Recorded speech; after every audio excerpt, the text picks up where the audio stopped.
wanted to talk about the border today, too, because it's not just the border. It's not just open. If you remember, Trump's border wall was going to cost $5 billion, and the Republicans and the Democrats in the House and the Senate shot it down. They just said, nope, it's too expensive, which obviously there was what's the word I want to use? There was plans in the background of some people's minds to keep it open and make sure that this would become an issue in the future. As I've said multiple times, the vast majority of Republicans are just Democrats on half speed.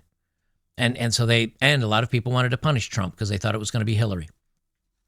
So nonetheless, they kept the border open, and instead of $5 billion for, the border wall, the border crisis is going to cost $150 billion in just this year alone, 2023. Oh, excuse me, last year. And I think it's going to cost more this year. This is a news story as of yesterday, so it is current, but I guess they have all the numbers in from 2023.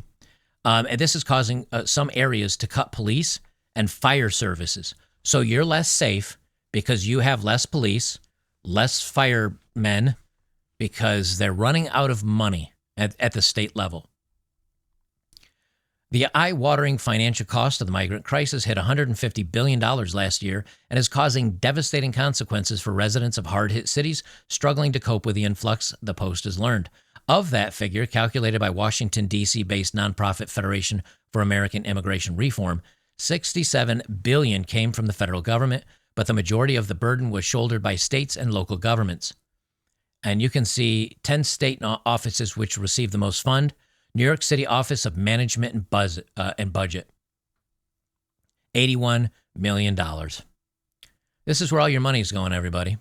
And here's NGOs. Catholic Charities of San Diego, Catholic Charities of San Antonio, Jewish Family Service, San Diego, Save the Children, Catholic Charities of Rio Grande. All these are just money pits. These people are not, they're not helping anybody. They're receiving money to shuttle in people from the border, to shuttle 325,000 kids off to gosh knows where, and now they've disappeared into the system. It's funny when I remember that they used to scream, and AOC did a fake cry on an empty border wall when it was exposed later, but she was supposedly crying over the poor kids in shelters that were, being blood tested and DNA tested to make sure that they belonged to the people that were bringing them in. Oh boy, those were innocent times, weren't they? Because now we've got more than 250,000.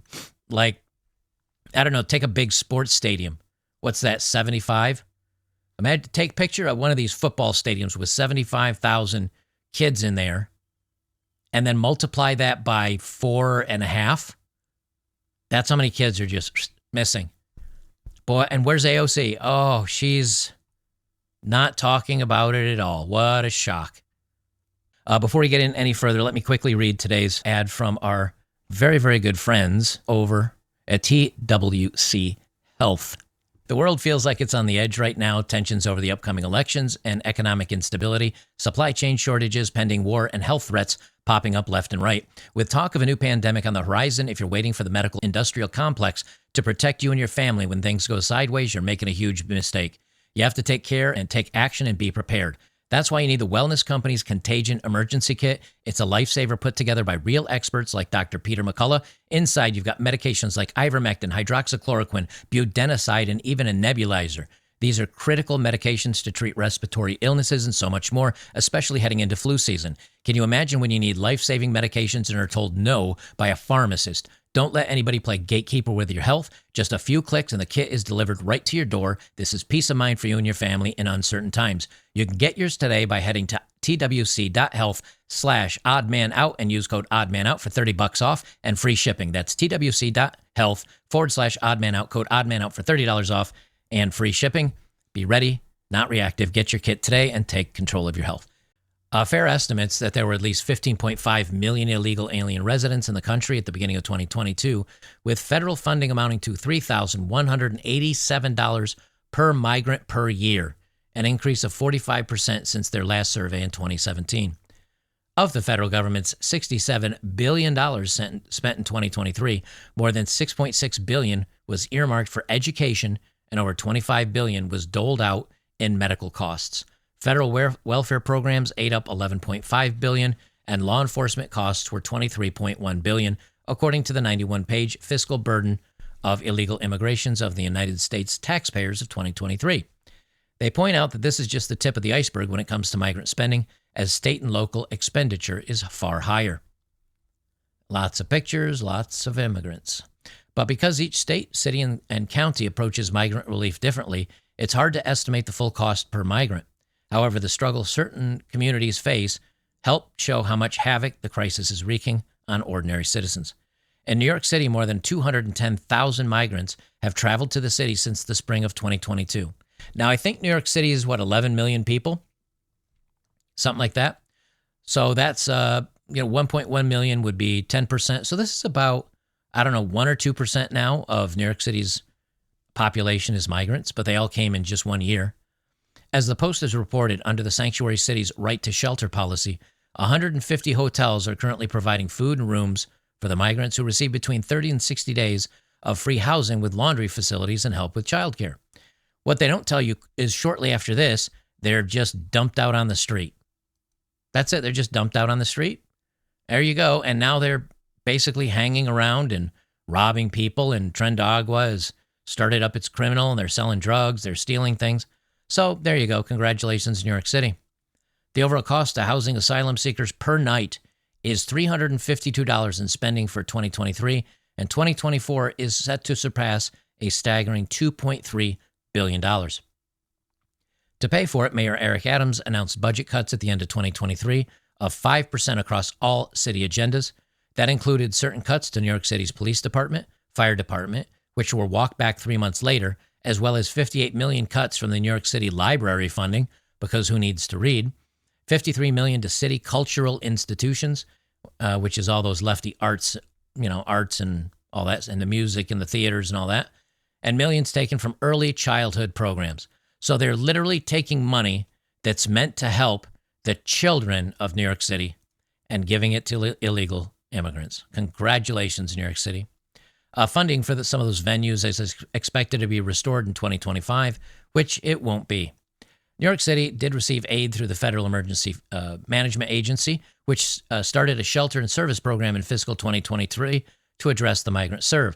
The agency collected $640 million in fiscal 2024 for migrants, of which $81 million went to New York City, by far the largest share given to any one place. Now, if you remember, everybody's been screaming because Joe Biden came out and said FEMA's out of money, basically. We don't have any money to help Tennessee. We don't have very much money to help North Carolina for this flood and the hurricanes. Yet $640 million in 2024 went for migrants alone, of which $81 million went to New York City. So if you're in New York City and you have a migrant problem, you get $81 million. If you're a poor person in East Tennessee or West North Carolina, you get, jack and or shit. Another $23 million of the FEMA cash was given to authorities and non-governmental organizations in Denver. However, it falls short of the amount required. The city of 715,000 has received the largest influx of migrants after New York City, Chicago, and San Diego, according to immigration data, with an influx of 42,000 migrants since December 22nd.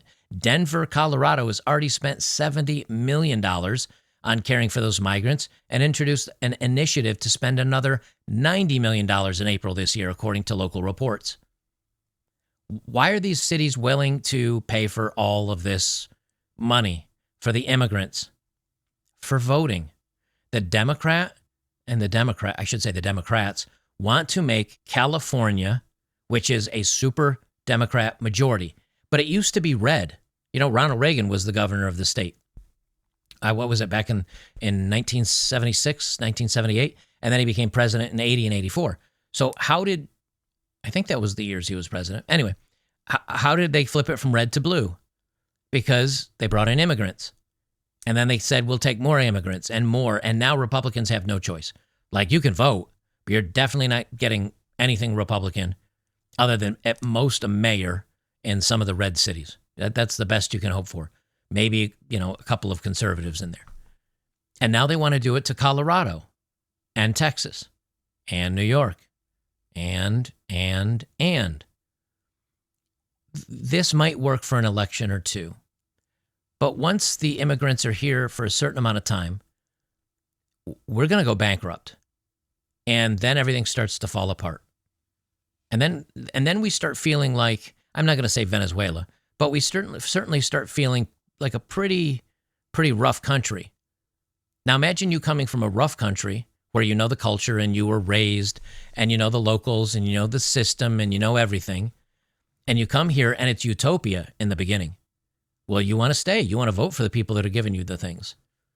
But as the things run out and the cities run into chaos and crime surges, these people will probably end up saying, I'll take a bus and just go back home because at least I understand the system. At least I know what's going on. So I think a lot of these might self-deport if once things get bad enough. And or if they do decide to stay, they're going to vote for the opposite once they understand the system. They're going to vote for the opposite of whatever's going on, which is mostly Democrat. Compete with native Chicagoans to get a bed at night. How do you think those native Chicagoans are going to feel? This is always how it goes. The people that are natives are going to get more and more pissed off because they're losing stuff. Johnson said he has a new plan will provide more equitable and cost-effective approach to finding housing for those in need. Mayor Johnson's announcement Monday came less than 2 weeks before the anticipated release of his spending plan. The city is currently facing a projected $1 billion budget shortfall. Man, good luck to you, Chicago. And this is, down at the border. Exclusive sheriffs sound alarm on Biden-Harris migrant crisis taking over America's small towns. So you got the big cities getting crushed, now the small cities. Over 40 sheriffs condemned the Biden-Harris administration's handling of the border crisis in a letter sent Tuesday and further warned that more migrants would devastate small-town America. The letter, signed by the sheriffs in Pennsylvania, Washington, and Illinois, among other states, accuses the Biden-Harris administration of letting in 10 to 15 billion illegal immigrants over the last 4 years, saying that the U.S. deserves a president that prioritizes the safety and security of the American people.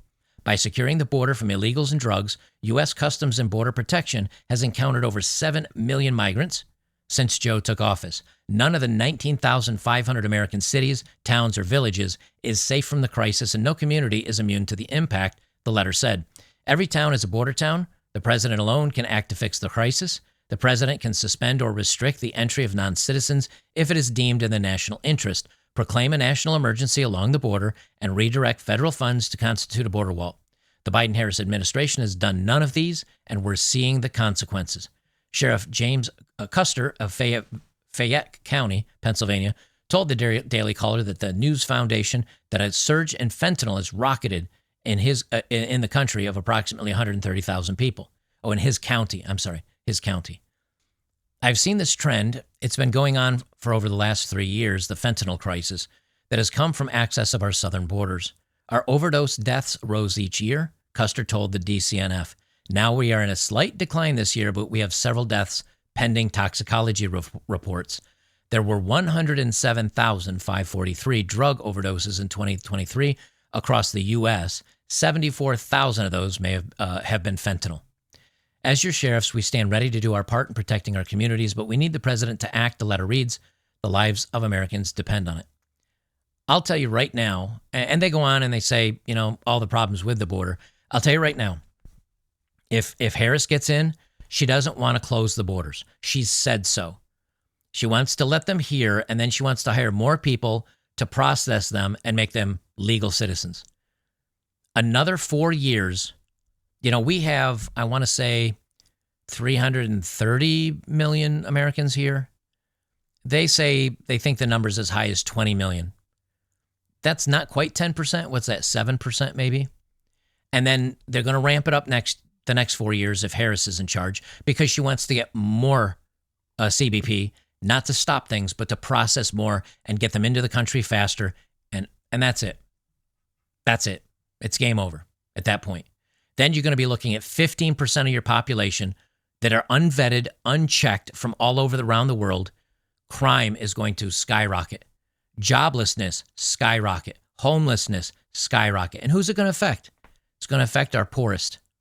The people that didn't get college degrees, mostly men that are blue-collar workers that work with their hands, because they'll be left behind while they go get somebody else that's half the price or less, that's an immigrant, that's willing to live 10 people in an apartment or 20 people in an apartment in bunk beds, that are willing to take $5, because $5 US to them is a ton of money. Just ask a Venezuelan, and they'll be willing to do it, and they'll pool their money and they'll do various things with it, or they'll turn to being criminals.